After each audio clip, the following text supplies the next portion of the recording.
യേശുവിൻ പിൻപേ പോകുന്നിതാ ഞാൻ, യേശുവിൻ പിൻപേ പോകുന്നിതാ ഞാൻ, യേശുവിൻ പിൻപേ പോകുന്നിതാ ഞാൻ, പിന്മാറാതെ ഞാൻ മാറാതെ, പിന്മാറാതെ ഞാൻ മാറാതെ. മാന്യ സഹോദര സൗര്യന്മാർക്ക് കർത്താവായ യേശുക്രിസ്തുവിൽ സ്നേഹവന്ദനം.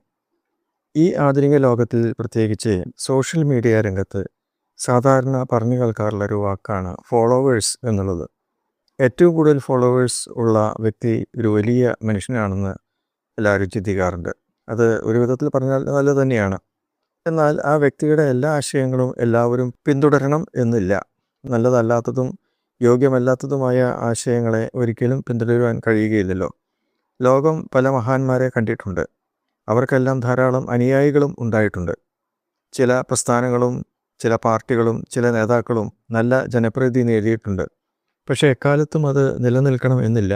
പലതും ചരിത്രത്തിൽ അസ്തമിച്ച് പോയതായിട്ട് രേഖപ്പെടുത്തി കിട്ടിയിട്ടുണ്ട്. മൺമറഞ്ഞു പോയി കാലങ്ങൾ കഴിഞ്ഞിട്ടും ഇന്നും എല്ലാവരും ഓർക്കുകയും ആദരിക്കുകയും ചെയ്യുന്ന പല വ്യക്തിപ്രഭാവങ്ങളും നമ്മുടെ രാജ്യത്ത് ഉണ്ട്. മഹാത്മാഗാന്ധി, ശ്രീനാരായണ ഗുരു, Abraham Lincoln, Martin Luther king, ഇങ്ങനെയൊക്കെ ഉള്ളവരൊക്കെ നമുക്ക് ധാരാളമായിട്ട് പല പേരുകളും നമ്മുടെ മനസ്സിലേക്ക് ഓർമ്മ വരുന്നതാണ്. എന്നാൽ ഇതിൽ നിന്നെല്ലാം വ്യത്യസ്തമായി ലോകം കണ്ട അനിഷേധ്യ വ്യക്തിപ്രഭാവമാണ് കർത്താവായ യേശുക്രിസ്തു. ക്രിസ്തുവിൻ്റെ ആഹ്വാനം കേട്ട് തന്നെ അനുഗമിച്ച വ്യക്തികളെക്കുറിച്ച് ബൈബിൾ സവിസ്തരം പ്രസ്താവിച്ചിട്ടുണ്ട്. എന്നെ അനുഗമിക്കുക എന്ന വാക്ക് കേട്ട് യേശുവിൻ്റെ ശിഷ്യരായി തീർന്ന അപ്പോസ്തലന്മാരെക്കുറിച്ച് പുതിയ നിയമ പുസ്തകത്തിലെ സുവിശേഷങ്ങളിൽ പ്രതിപാദിച്ചിട്ടുണ്ട്. അവരെല്ലാവരും ക്രിസ്തുവിൻ്റെ സാക്ഷ്യനിമിത്തം രക്തസാക്ഷികളായി. ചരിത്രം അത് രേഖപ്പെടുത്തിയിട്ടുണ്ട്. യേശുവിനെ അറസ്റ്റ് ചെയ്യാൻ വന്ന പടയാളികൾ തിരിച്ചുപോയി രാജാവിനോട് പറഞ്ഞത് അദ്ദേഹം സംസാരിക്കുന്നത് പോലെ ഇതുവരെ ആരും സംസാരിച്ചിട്ടില്ല എന്നാണ്. തന്നെ ഒറ്റിക്കൊടുക്കുവാൻ വന്ന യുവതയെ സ്നേഹിത എന്നാണ് യേശു അഭിസംബോധന ചെയ്തത്. അധ്വാനിക്കുന്നവരും ഭാരം ചുമക്കുന്നവരുമായുള്ളവരെ എല്ലാവരും എൻ്റെ അടുക്കൽ വരുവിൻ, ഞാൻ നിങ്ങളെ ആശ്വസിപ്പിക്കും എന്ന് യേശു ജനത്തോട് വിളിച്ചു പറഞ്ഞു. ദാഹിക്കുന്നവനെല്ലാം എൻ്റെ അടുക്കൽ വന്നു കുടിക്കട്ടെ, എന്നിൽ വിശ്വസിക്കുന്നതിൻ്റെ ഉള്ളിൽ നിന്ന് തിരുവെഴുത്ത് പറയുന്നത് പോലെ ജീവജലത്തിന് നദികൾ ഒഴുകും എന്ന് യേശു പറഞ്ഞു. ഞാൻ തന്നെയാണ് വഴിയും സത്യവും ജീവനും, ഞാൻ മുഖാന്തരമല്ലാതെ ആർക്കും സ്വർഗീയ പിതാവിൻ്റെ അടുക്കലേക്ക് എത്തുവാൻ കഴിയുകയില്ല എന്നും യേശു പ്രഖ്യാപിക്കുകയുണ്ടായി. എല്ലാ രാജ്യങ്ങളിലുള്ളവരും എല്ലാ ഭാഷക്കാരും യേശുവിനെ വിശ്വാസത്താൽ സ്വീകരിച്ച് അനുയായികളായി ജീവിച്ചു കൊണ്ടിരിക്കുകയാണ്.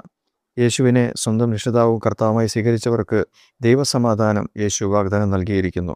അനേകായിരങ്ങൾ ഈ ദിവ്യ സമാധാനത്തിൻ്റെ ഉടമകളായി പ്രതിസന്ധികളിൽ പതറാതെ മുന്നോട്ട് പോകുന്നു.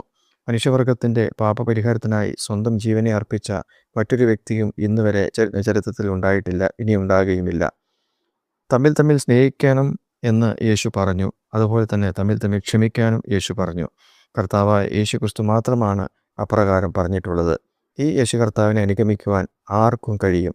ഒരിക്കലായി പാപത്തെ ഏറ്റുപറഞ്ഞ് ഉപേക്ഷിക്കുക. വിശ്വാസത്തോടെ യേശുവിനെ രക്ഷിതാവും കർത്താവുമായി ഹൃദയത്തിൽ സ്വീകരിക്കുക. ഇതാണ് യേശുവിനെ അനുഗമിക്കാനുള്ള ഏറ്റവും ലളിതമായ മാർഗം.